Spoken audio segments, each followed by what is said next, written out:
먼 옛날 인류의 신앙제가 일어나 옛 밤의 공포를 몰아내고 잿더미 속에서 인류를 구원하며 황금 옥좌를 세웠습니다.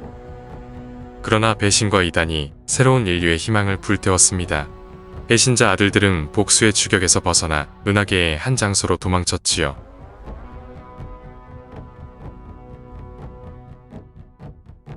광기의 벼랑 끝, 적들이 감히 찾아오지 못할 장소. 그리고 장차 그들의 새로운 보금자리로 거듭날 함락 불가능한 요새이자 은신처. 오늘은 아이 오브 테러 특집입니다. 아이 오브 테러, 일명 누는 은하계 북부 경계에 위치한 수광면 둘레의 공간으로 현실의 구조가 무너지고 워프 에너지가 흘러나오는 영구적인 워프 균열입니다. 아이 오브 테러의 탄생에는 먼 옛날 위대한 영광과 풍요를 누렸으나 이제는 완전히 몰락해버린 외계 종족 아엘다리가 연관되어 있습니다. 전성기 시절 아엘다리는 인간을 초월한 기술로 모든 고난과 수고에서 벗어난 안락을 누렸으나 노동의 부재와 자유로운 욕망의 탐구는 곧 파멸로 이르는 퇴폐와 과잉으로 향했습니다.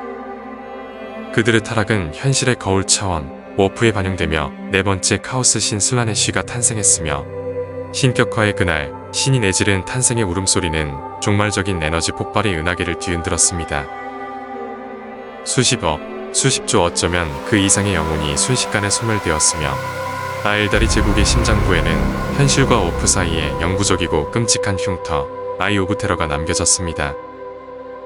그리하여 한때 은하계에서 가장 위대했던 은하계 제국이 멸망했고 은하계 중심부에서 번창하던 인류 또한 옛 지혜를 잃은 야만인들로 거듭났습니다. 이것이 아이 오브 테러 또는 오쿨라리스 테리부스라 불리는 흉터의 탄생 이야기입니다.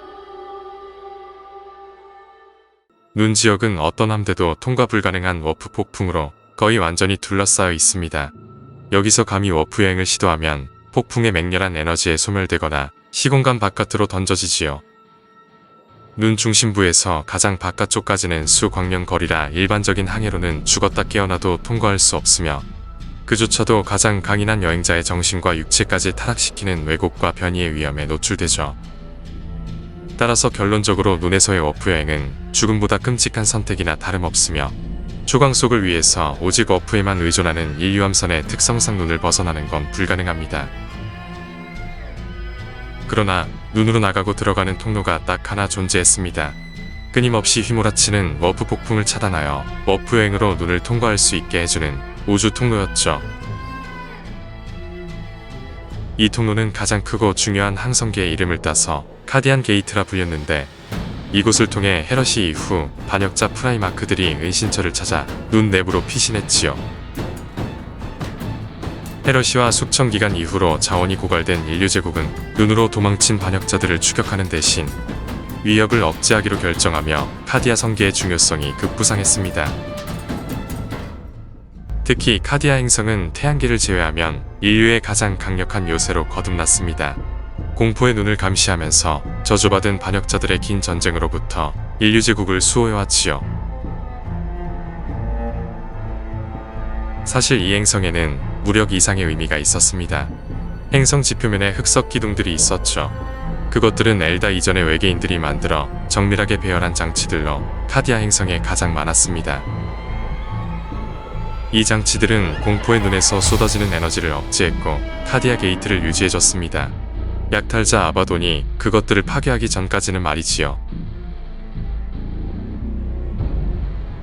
아바돈은 13차례의 암흑성전 동안 눈 주변 현실우주의 행성들에서 유사 구조물들을 약탈했으며 마지막에 카디아가 파괴되면서 마침내 워프의 해로운 에너지가 은하계에 범람하고 말았죠. 아바돈에 의해 카디아는 완전히 파괴되어 카디아 모르티스로 불리게 되었습니다. 카디아는 요새 행성 대신 순교자 행성으로 분류되었고 행성의 죽음은 새 천년기의 기준점이 되었죠.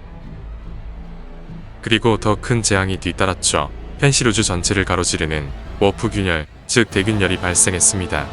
눈은 대균열의 중심 단층선에 걸쳐 있었고 대균열 여파로 이전보다 더 크게 확장되었습니다. 카디아 성계의 다른 행성들도 위험에 처했고 피난민들은 워프적 재앙을 피해 피난가야만 했습니다. 또한 악마, 카오스 마린과 온갖 혐오스러운 추종자들이 더 넓은 은하계로 진출하게 되었지요. 아바돈의 성전군이 카디아 관문과 주변 일대를 우회하여 은하계를 단검처럼 파고드는 동안 나이트로드 워밴드들은 역으로 주변 보초 행성들을 약탈하며 희생자들의 가죽을 벗겼습니다. 약탈자에게 선택받은 카오스로드 이오르닥스과는 카디아 성계의 잔존 저항 세력들을 사냥했고, 카디아에 남겨진 잔해에서 무기 생산을 위한 블랙스톤 채굴 시설과 군사 자산을 건설했습니다. 데스가드 워밴드들은 요새화된 벨리스 코로나와 아그리피나 성계의 역병과 부패를 부렸으며, 이들 말고도 눈 내부에서 경쟁자가 사라진 틈을 타 반란과 내분을 일으킨 카오스 군주들도 많았죠. 눈의 행성들. 워프의 에너지가 현실을 왜곡하며 뒤틀고 악마가 거니는 눈에서의 정착은 불가능해 보이지만, 눈의 일부 행성들은 강력한 세력의 지배 아래 그나마 질서 비스무리한 것을 확보했습니다.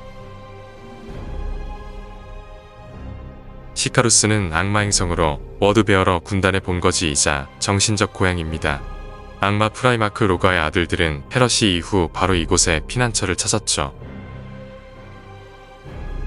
이곳의 대기는 휘몰아치는 바람과 폭풍으로 갈라지고 하늘은 불과 피로 물들었습니다.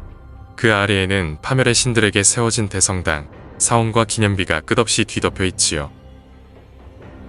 거미형 데몬 엔진들이 첨탑을 기어다니고 수많은 필멸자와 돌연변이들이 채찍질 아래 신앙의 구조물들을 평생토록 세우다 쓰러지면 날개 달린 인간형 악마 카타르테스가 그들을 포식하죠.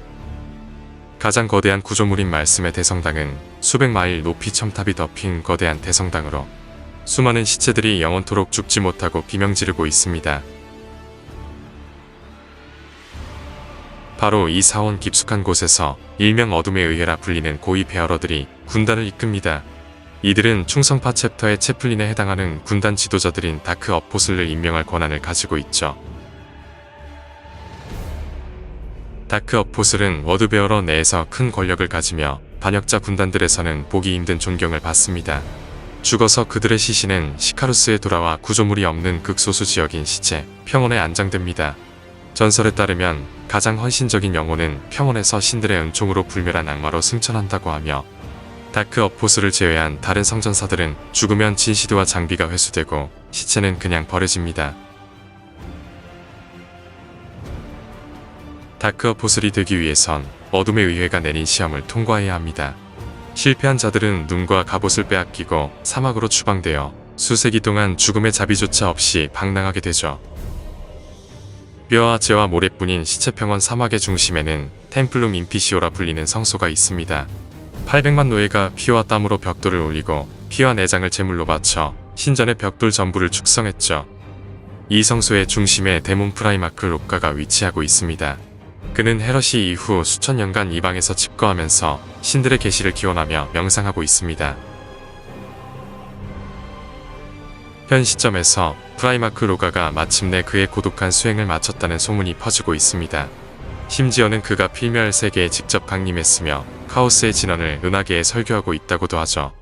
메드랭가드는 아이언 워리어의 지옥 성역이자 모성으로 지옥의 악마와 산업, 전쟁의 행성입니다. 황폐화된 대지에는 용암과 사막, 재가 휘날리며 지옥의 도시와 대장간 요새들이 끝없이 펼쳐져 있습니다. 궤도까지 올라가는 이 요새들은 오직 기능만 집착하기에 온갖 방어시설이 가득한 흉악한 외형을 자랑합니다. 아이언 워리어 군단원들은 요새 도시들의 가장 상부에서 최하층의 피투성이 필멸자들을 감시하며 채찍질합니다.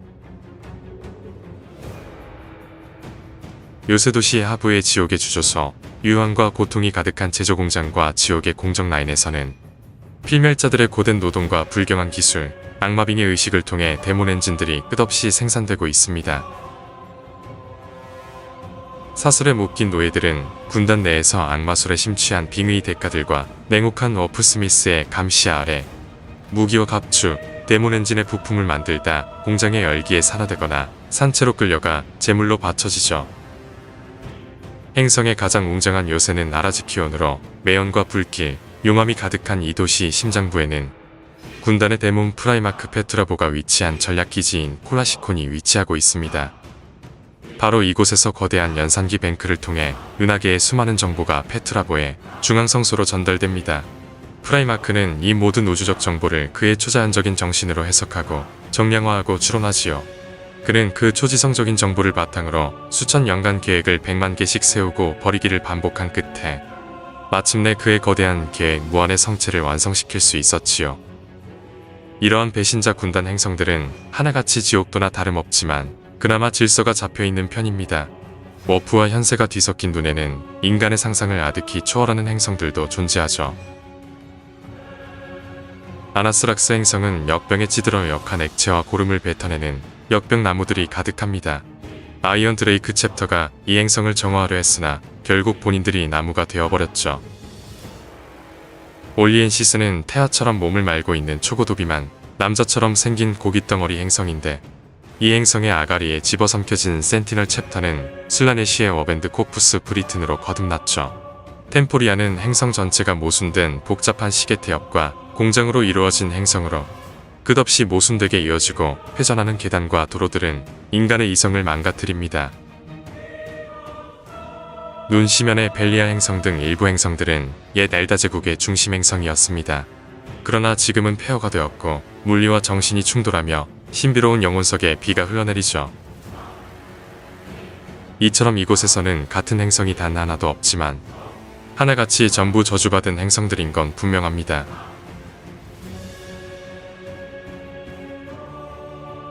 대균열 이전 36,000년대에 이른바 시면의 성전이 벌어졌습니다.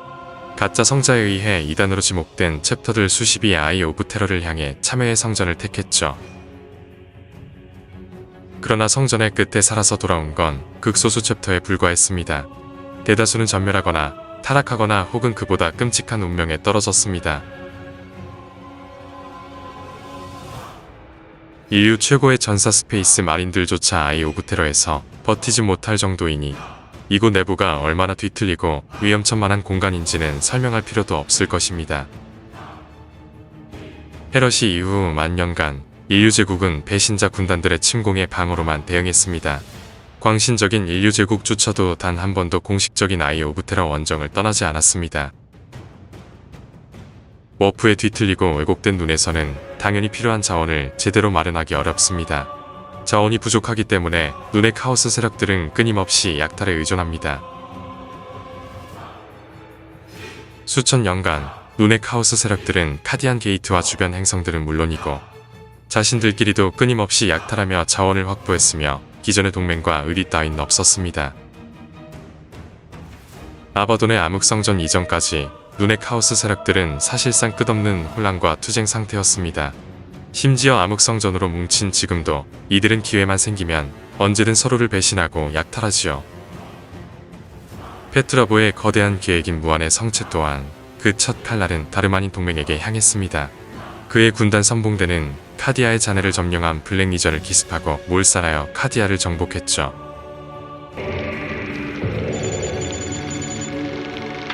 자, 이번 주의 설정 영상은 아이 오브 테러에 대한 설정이었습니다. 어떻게 보면 은하계에서 가장 중요한 지형 중에 하나인데 지금까지 설정 영상을 따로 만든 적이 없어서 이번에 한번 다루어 봤습니다. 그런데 뭐 이것저것 좀 섞여서 좀 짬뽕 같은 스토리가 되긴 했는데 사실 뭐 이것만 알면은 아이 오브 테러에 대한 설정은 다 알고 있는 셈이나 마찬가지죠. 아무튼 재밌게 보셨다면 좋아요, 구독, 추천 그리고 11조까지 해주시면 감사하겠습니다. 지지!